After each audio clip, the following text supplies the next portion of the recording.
Welcome, dear viewer. I hope you are having a wonderful night. Tonight, I'll be telling some terrifyingly scary stories. I hope you are warm and ready. Let's begin.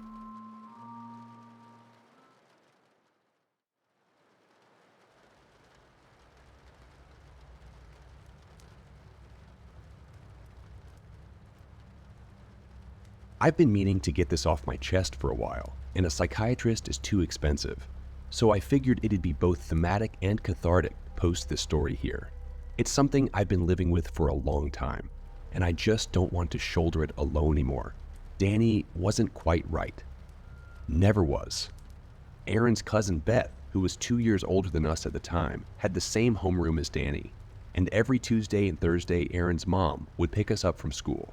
We'd then circle back around a few blocks in the opposite direction to pick Beth up before turning back around once more and going back to their house, where Beth and I would wait to be picked up. It was over post-school snacks that Beth would tell us about Danny, face stuffed with our peanut butter and jelly sandwiches. She recounted the time she had to do a group project with Danny, and how, when he looked at you, his eyes were dead like fish eyes. He would look at me, she said nervously, clearing her throat. Go on, I pleaded. He would look at me, but he didn't see me. You know, I was just meat, like a cow or something to him. He was a monster, as far as she was concerned. Aaron and I laughed it off nervously. I'm not lying, she said, stomping her foot and pointing her finger right in my face. My smile disappeared. You know Derek Mendelsohn? Beth asked. Yeah, well, he's got that wonky eye. The one that's always looking the wrong way, right? We nodded. In kindergarten, Danny beat him in the face with one of those wooden building blocks you make forts out of. Shut up. You're lying. He'd be in jail, said Aaron. No, you little idiot. No one saw it happen. It was during nap time, and the teacher was out smoking a cigarette. They didn't even hear Derek cry out. When they found him, the side of his face was smashed in and his eye had popped out of his head. I remember wanting to vomit as I imagined what it would feel like to sneeze and have an eye pop out, let alone have it squeezed out of my face by broken bones and flesh. Danny didn't say a word. And then when Mrs. Merrick showed up, she said Danny was just trying to help Derek. Of course, Derek didn't remember anything because he didn't wake up for a week. But everyone knows what really happened. For every year of school, there seemed to be some accompanying story involving Danny Merrick, and he always seemed to just slip by without any sort of serious consequence due to the tenacity and quick tongue of his mother. Beth hated Danny. Everyone did. He was terrifying to be around, and it baffled parents just how he stayed in school, and infuriated others when they found out it was because his mother was one of the 2 fifth-grade teachers. Mrs. Merrick. She was a Mrs., but she was also a single mom. Apparently, Mr. Merrick went for a drive one night and decided enough was enough, if you know what I mean. They found his car at the bottom of a cliff out near Wycliffe Park, with little Danny Merrick in the back seat. I guess he'd left a note, although the only person who really knew if that was true or not was Mrs. Merrick.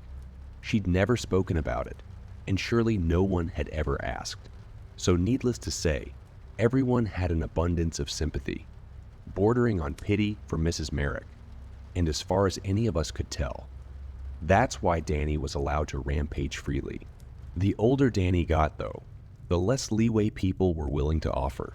It had been easier to excuse his behavior as a child. He was the big kid with brain damage from the crash who had too few words to express his anger or frustration. He was the child without a father, or better yet, the child whose father tried to kill him. He was just looking for attention. The excuses were endless, and they were infuriating to listen to. See, it's one thing to tell a child their fear is unreasonable or irrational, but it's another when your child's fear becomes your own, and that point hadn't come just yet. I didn't have to think much about Danny after he went to high school, and Beth was old enough to bus home after school. So we never heard much about him anymore, apart from the sleepover practice of scary stories. But by then, he was more a creature of suburban myth than the awkward fish-eyed brute that stalked the halls of our primary school. He was Danny Merrick, the monster of Midway Primary School. I wish I could say that's where it ended, that Danny was sent to a military boarding school where they set him straight and that he received some sort of mental health care. Although I'm not sure that would have done any good. The summer before 8th grade, Aaron and I went to summer camp together. Our parents collectively figured one night that it would do the two of us some good to mingle with kids older than us, since all we ever really did was hang out with one another. They didn't want to separate us, but they were worried we wouldn't acclimate to high school. Summer camp seemed like the perfect solution. We'd get our fill of running around in sunshine before high school could get its claws into us, and we'd get used to being around teenagers. I don't think either of our parents had a single worry when they sent us off. It was right about August 5th when the big yellow bus pulled up out front of my suburban home, honking the horn, and was already half full. Aaron and I were as anxious as we were excited, with our bags packed and our parents reminding us of every little thing. Don't forget to brush your teeth. Underwear is only to be worn once, and then it needs to be cleaned. Say please and thank you. And of course, our dads chimed in as well, but more sardonically. Look out for bears. Don't drop the soap. That last one we didn't get until a few years later.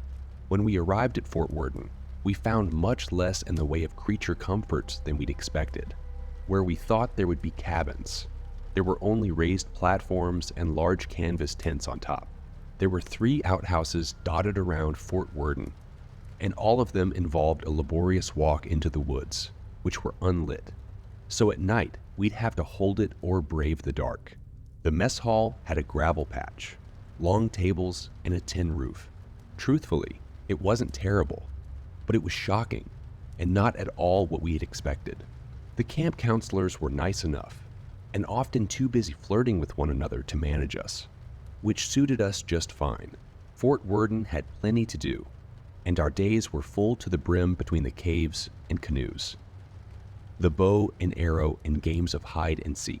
The hardest part was the night. Not a single one of us wanted to say a word, but we all missed home terribly when the sun set and we were sent to our tents after dinner and campfire time.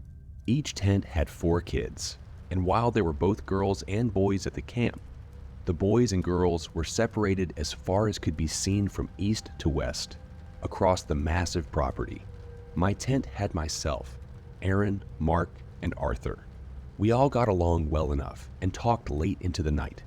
The first 2 nights, because what would camp be without trying to scare one another so terribly that we can barely breathe until we all scream, run, jump, and laugh together. At least that's what we thought. It was the second night that Aaron and I decided to start telling stories about Danny Merrick. Arthur enjoyed the stories. He laughed and leaned in, letting us jump scare him once or twice. Mark, on the other hand, sat quietly listening with big, wide, glistening eyes. Every few seconds, he whipped his flashlight to the tent flaps, nearly scaring Aaron and me more than we were scaring him with our stories. "Stop that. You're freaking me out," Aaron said, punching Mark in the arm. "You heard that, right? That noise."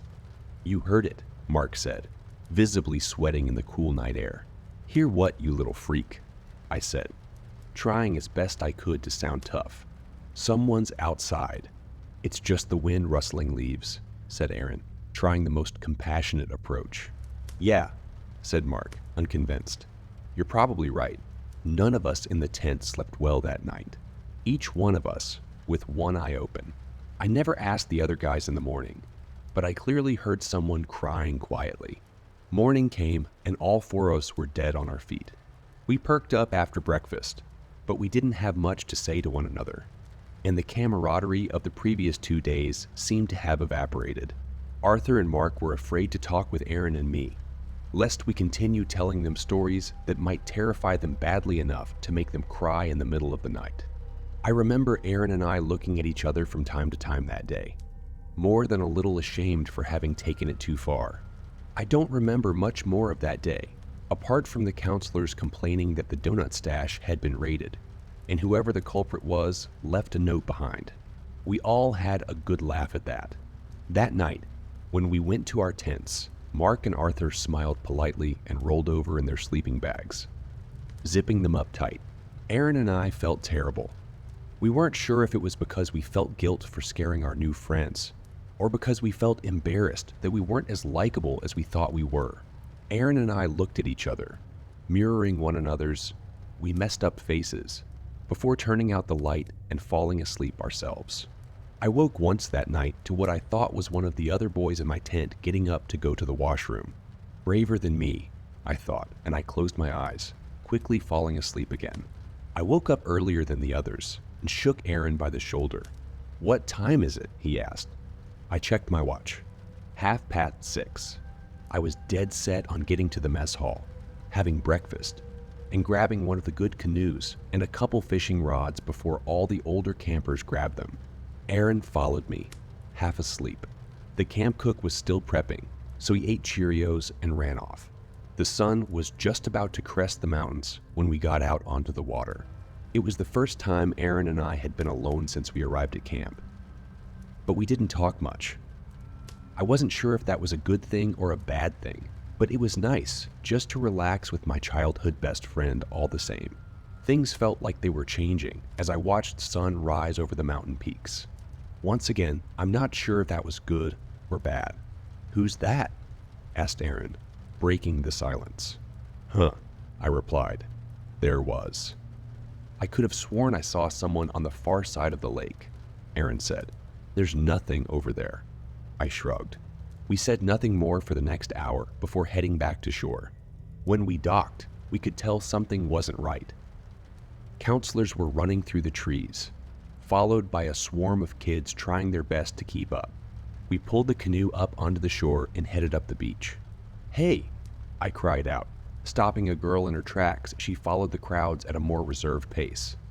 "What's going on? You haven't heard." "Jesus Christ, some kid died last night," she said, throwing her hands up in the air as if it were the moon landing. Aaron and I dropped our fishing rods and joined the throngs of people following them through the woods to the easternmost edge of the camp, past the mess hall, and directly to our tent. "What the hell?" Aaron said under his breath. I wondered if the hair on the back of his neck stood up like mine or if the vomit bubbled into his throat. I wasn't sure what to do, but found my legs carrying me to the tent flap. Arthur was sitting on the edge of the platform, his eyes wide and his face as white as a ghost. As I passed the other campers, I could overhear what they were saying. Apparently, he was in his sleeping bag, rolled over. Everyone went to breakfast before one of the kids came back and smelled him. As I approached the tent, still unsure of what I was doing or why, Arthur's eyes caught mine. He was terrified, and rightfully so. The counselors grabbed the three of us roughly, tied us up, and waited for the police. We were speechless in the way kids often are. Whether or not we had committed the crime, we felt guilty just by the way we were being looked at. Eventually, the police arrived, and we were questioned. There wasn't much to it, though. No revelations. We had all gone to bed and woken up in the morning, except for Mark. By the time the sun had risen, Mark was already dead, still bound in his sleeping bag. His back had been broken just beneath the neck. His eyes had been gouged out, and he'd been force-fed till his stomach burst, killing him slowly and painfully, all that had happened while we slept. The killer had stepped over each of us and tortured Mark, all while we slept soundly. No more than a few feet away, Danny Merrick. How does he fit into all of this? You imagined I'd say he was the killer, didn't you? Danny Merrick was a devil in boy clothes who had a short fuse and, when lit, blew up like a firecracker. He wasn't quiet. I don't think he had the mental capacity to be quiet. The problem was that Danny had run away from home that summer. After dropping out a month and a half shy of finishing grade 9, his mother, Mrs. Merrick, had searched everywhere for him and put up posters all over town. I didn't know that at the time because I had been away at camp. By the time she realized it wasn't just a cry for attention and that he truly wasn't coming back. I think it's odd she waited 2 months, though. That doesn't fit the image of the doting mother that she'd always portrayed herself to be. And successfully, too. as that is indeed how we all saw her. Danny had been gone for 2 months. And then all of a sudden, one day she woke up and decided it was time to look for him. I remember thinking that was odd, even back then. I remember wondering what the hell had happened that was so terrible that Danny would run away like that. Unknown to me, I'd hear plenty of possible reasons why in the coming months. But standing stunned in front of our tent as they hauled Mark's body away from prying eyes and into the ambulance, Danny was nowhere near my first thought. Our parents were called, but they arrived before the counselors could get halfway through the emergency contact list.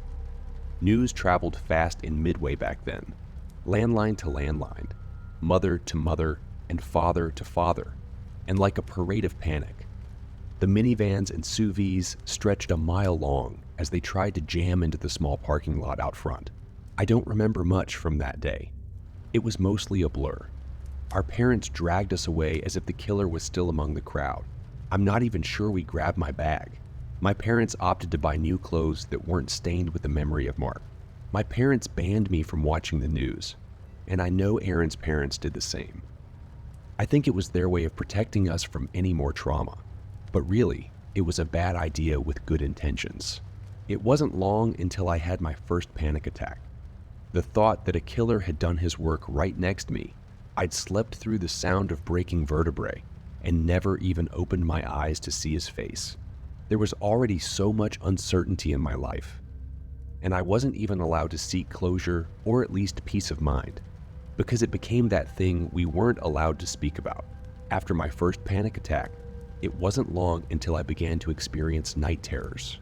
I'd go to bed each night in my own room and wake up back in that tent. Except it wasn't just me and my bunkmates, but a large shadow figure standing right over me.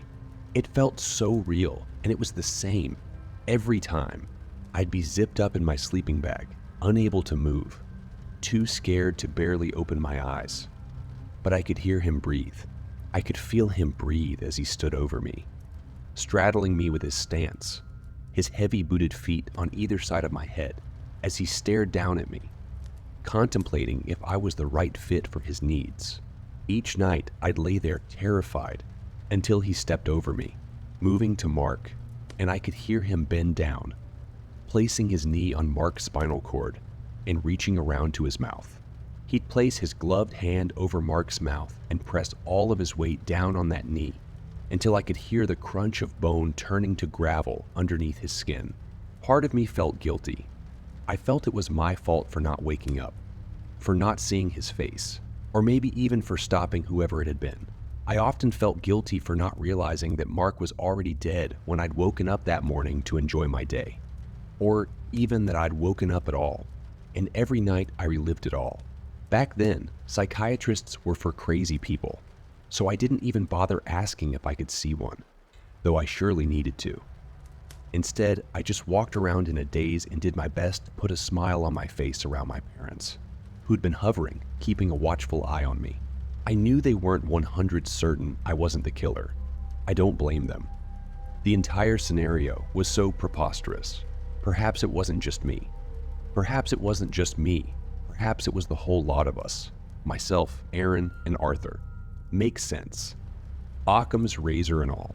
That probably hurt the most that summer. The unknowing looks my parents would give me and my unending quest to decipher the subtext hidden beneath them. Those looks subsided largely by the time school started in the fall. I thought it was parental anxiety moving to the wayside in favor of trusting their son. But as I came to realize later, that wasn't the case. The first day of 8th grade was hell for me. It started much like any other school year. My mother stood me outside the house, took a picture of me in my first day of school outfit, and drove me to my first day of high school. As I said before, middle school didn't exist in Midway. I was already nervous walking into the hallways. Aaron's parents and mine had kept us apart all summer, so normally we'd be walking into homeroom together. Our last names are very close, but we'd been dropped off separately in yet another well-meaning attempt by my parents to separate me from the event of the summer. The looks started immediately, and then the whispers. The whispers grew so loud that it became a clamor of young teens jostling one another, goading one another to talk to me. Teens aren't nearly as brash or as brave as they think they are. So I made it all the way to the homeroom before anyone had the courage to ask me. Just as I rounded the corner and headed towards the door to the classroom, peering at Erin just beyond the threshold, I felt a heavy tap on my shoulder. It was a girl with brown hair. She was 3 or 4 inches taller than me and pretty in a very homegrown way. "Hi," she said with no reservations. "Hi," I replied, already uncomfortable and unsettled from the reception I'd received so far in a foreign school with crowds of people I didn't know. "You were at Fort Worden, right?" she asked. Yeah. You were in the murdered kid's cabin, weren't you?" "It was a tent," I corrected her. She smiled as if she couldn't tell by my standoffish tone that I was praying she'd go away. "Someone said you didn't even notice he was dead. Lucky it wasn't you. His name was Mark." I snarled at her. I really wasn't in the mood to talk about it, but I did feel a sense of relief wash over me that her first question wasn't, "Did you do it?" "Right. Sorry. Mark." The look on her face shifted, and I knew instantly I had misinterpreted her intentions. I was so inside myself that day, so insecure. She walked away, and I felt terrible. Certainly not how I had imagined starting high school. I followed her into the living room and made my way over to Erin. As I sat, Erin looked over at me, and I looked over at me. I'd missed my best friend. "Please be seated," shouted an adult from the front of the class, glasses barely hanging off his nose and a coffee in hand. "I am Mr. O'Connell. This is your homeroom. Summer is over, much to my dismay, so please sit quietly. Read a book or text your friends. Let's just get through homeroom together, shall we? And on with our days." He sat, swung his legs up onto the desk, leaned back, and took a deep swig of his coffee. I remember being so shocked. So this is high school, I thought to myself. Erin and I spoke a little. We got through the awkward tension of not seeing each other for what, to us at the time, felt like forever. Walking out of the homeroom, the tide of the hallway swept us away from each other and off to our next class. English dragged, and then math.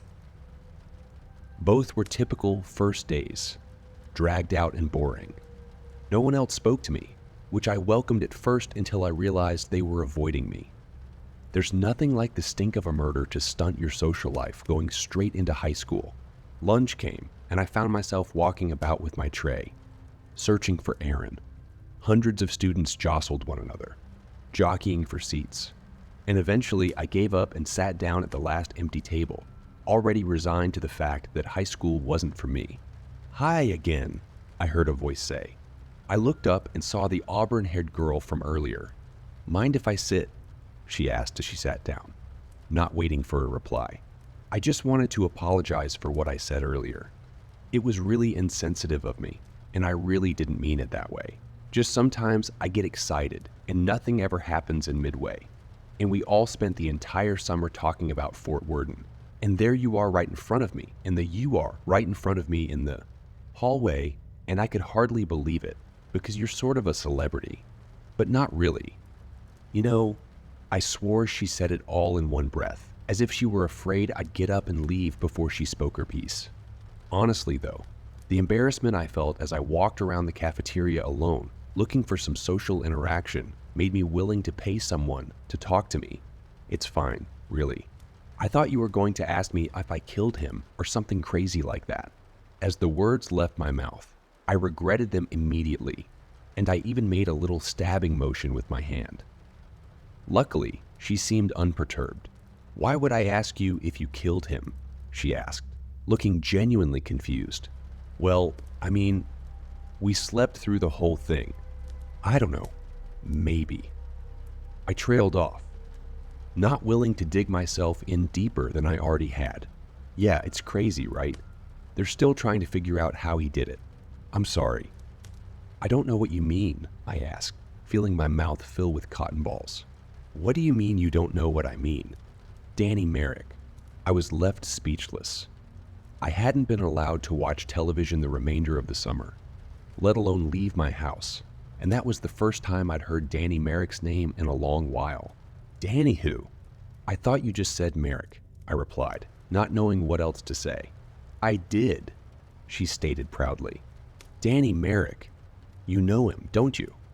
I heard from Beth's best friend Tiff's little sister Sam that you went to Midway Primary School as well. This girl was well researched. There's no way, I said plainly. Why did they think it was Danny? As I said, Danny was never quite right, but he was also a bull in a china shop. I'd never considered him bright or covert in his rage, and in all my dreams and night terrors, I had never imagined the silhouetted figure to be Danny friggin' Merrick. Apparently, he'd been stealing food from Fort Worden and living in the caves up in the hills just northeast of the mess hall. She paused for a moment, trying to look me dead in the eyes, as if to search for some reaction. I stared down at my tuna sandwich and vanilla milk, and tried to imagine the path he took through the camp, making his way night after night, past tents on his way to steal. The donuts, I said to myself, the words leaving my mouth involuntarily. Donuts. The Auburn girl had a sharp ear. It's nothing, I replied, trying my best to shove the words back down from where they came from. No, what donuts? Please. I knew then that I stood at a crossroads. Either I told her about the stolen donuts and the alleged note, or I could have said nothing, picked up my tray and moved on with my life. One of the counselors was mad because someone stole their donuts and left a note behind. Her mouth dropped open, and I saw a smile stretch across her smooth cheeks. I've never heard of a note. I shrugged. That means the police probably don't know about the note. Rick's cousin Max's dad is a police officer, and Max told Rick everything. And of course, Rick told me. Otherwise, I'd tell his sister what happened to her bat mitzvah money last year. She spoke so fast. I don't think I've ever heard anyone speak so fast in my entire life. Do you think there's any way I could find that note? She asked, grabbing my hand and tugging at it gently.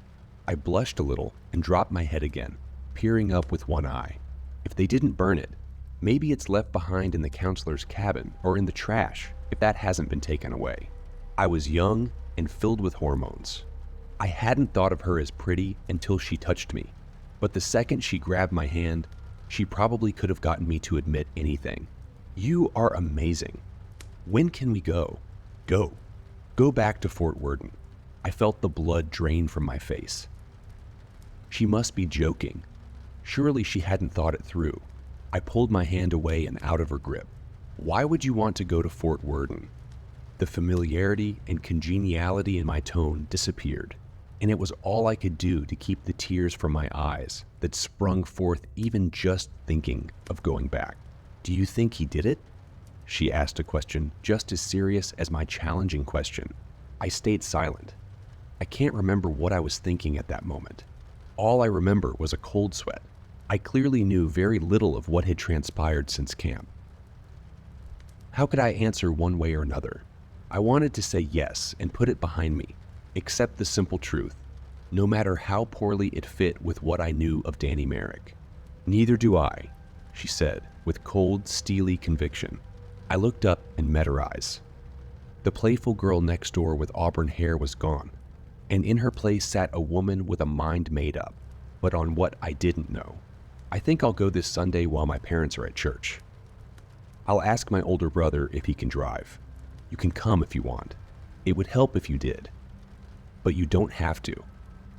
I want to see if I can find that note. The lunch bell rang, and students began standing up around us, laughing and shouting as they bounced against one another, draining out into the corridors leading to class. I don't even know your name, I said as she stood with her own lunch tray, leaving me to my thoughts and her insane proposal. She hiked her backpack up over her shoulder and began backing away from the table, her playful smile returning to her face. Rebecca, she said, turning away and glancing back at me over her shoulder. Rebecca Redding. I need to stop writing late at night. I keep sitting down, trying to get out more of the story in one sitting, but either my tiredness or emotion get me. This part is much easier to tell, but I'm not looking forward to the next entry I make. I might try and ride the momentum I felt after this, or it may be a while.